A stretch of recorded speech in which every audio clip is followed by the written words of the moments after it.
మన వనస్థలిపురం ద్వారకామాయి నగర్ సంఘం అధ్యక్షులు ముచ్చర్ల మురళి గారు తను మనం చెప్పినట్టు 3 నిమిషాల లోపే తన అభిప్రాయాన్ని వెలిబుచ్చాలని వేదికపైకి వచ్చారు.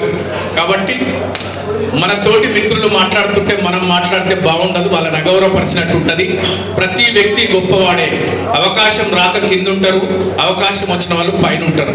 వాళ్ళు కూడా ఎప్పటికీ పైన ఉంటారు, పక్కకు తొలగిపోతుంటారు. కాబట్టి మిత్రులారా దయచేసి గమనించారు. జై వాసవి.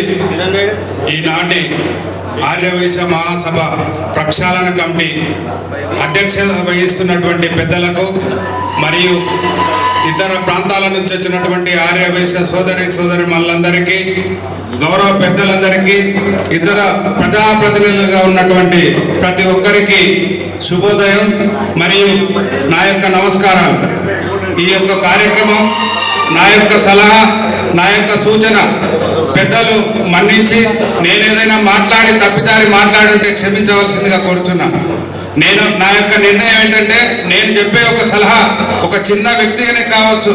ఒక గడ్డివాము ఉంటే ఒక అగ్గిపుల్ల గీస్తే గడ్డివాము అంతా అంటుకుంటుంది.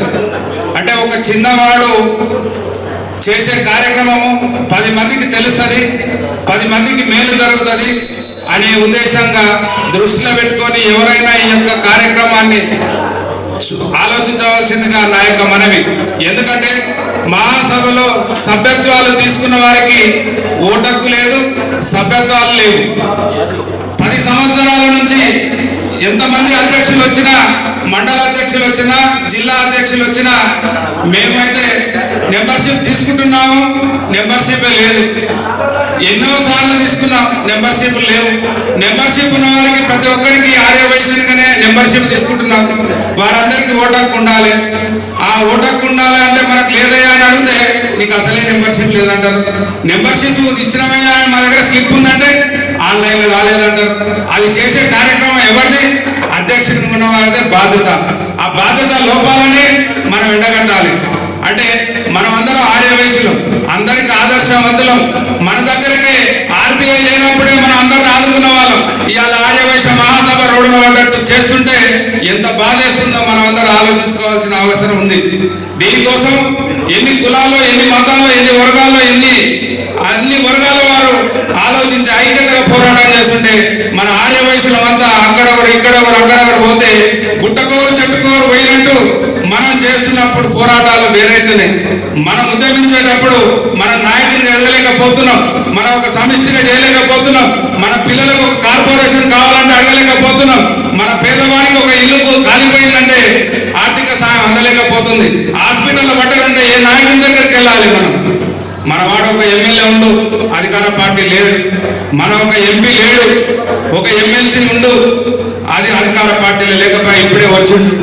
కానీ ఎక్కడైనా కానీ మన నాయకుడు అనేవాడు ఉన్నప్పుడే, మనం పోరాటం చేసినప్పుడు, గట్టివాడు నాయకులు ఎన్నుకున్నప్పుడే మనం గల విప్పగలుగుతాం. గట్టిగా ఉన్నవాడు కావాలి, అదే గర్జించేవాడు కావాలనే ఈ యొక్క పోరాటం ప్రక్షాళన జరుగుతుంది. నేను అనేది ఒకటే, గ్రామాల వారిగా, మండలాల వారిగా, తాలూకా స్థాయి, జిల్లాల స్థాయిగా అన్ని సంఘాల వారిని ఏకతాటి మీదకి తీసుకొచ్చి సభ్యత్వ రుసుమును పెంచి ఈ యొక్క Aadhaar card type barcode system పెట్టి ఇంత టెక్నాలజీ పెరిగిన తర్వాత, ఇంత సాఫ్ట్వేర్ రంగంలో మనం ముందున్నాం. మన వాళ్ళు ఆర్యవైశ్యులు అమెరికాలో పనిచేస్తున్నారు, ఇతర దేశాలలో పనిచేస్తున్నారు. మనమే కంపెనీలను, సంస్థలను నడుపుతున్నాం. అన్నింటికంటే మనం కూడా ఒక ఆఫీసులు ఉన్నాయి మన దగ్గర చింతల బస్సులో.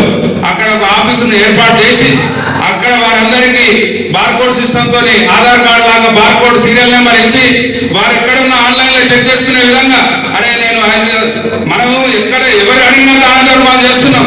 మన సంఘాన్ని అభివృద్ధి చేసుకోవడానికి, మన సంస్థను అభివృద్ధి చేసుకోవడానికి చేయడానికి ముందుకు వస్తారు. కాబట్టి మనందరం ఆలోచన విధానం మారాలి.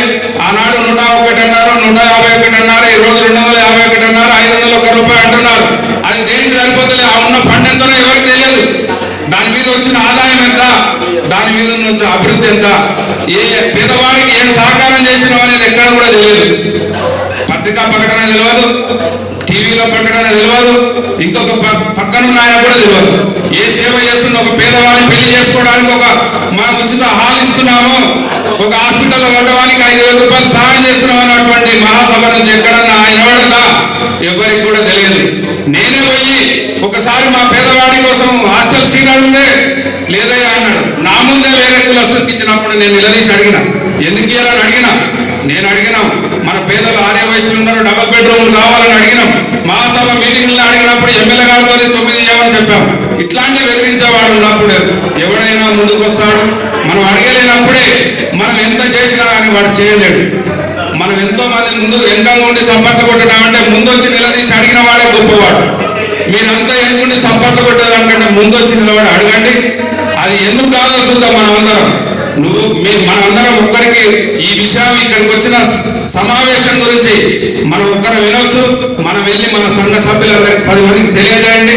ఈ యొక్క మహాసభ ప్రక్షాళన జరగాలి, అభివృద్ధి జరగాలంటే మల్లాండలో 1000 మందిగా తలకి రావాలి.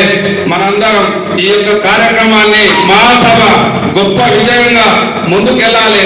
ఆర్య వయసులు అంటేనే మహాసభ అంటేనే మరొక కులస్తులు భయపడే విధంగా మనం ఈ ప్రక్షాళన చేయాలని నా యొక్క మనవి. ఏదైనా తప్పుగా మాట్లాడినట్టయితే పెద్దలందరూ మన్నించాలని నా యొక్క మనవి. జై వాసవి.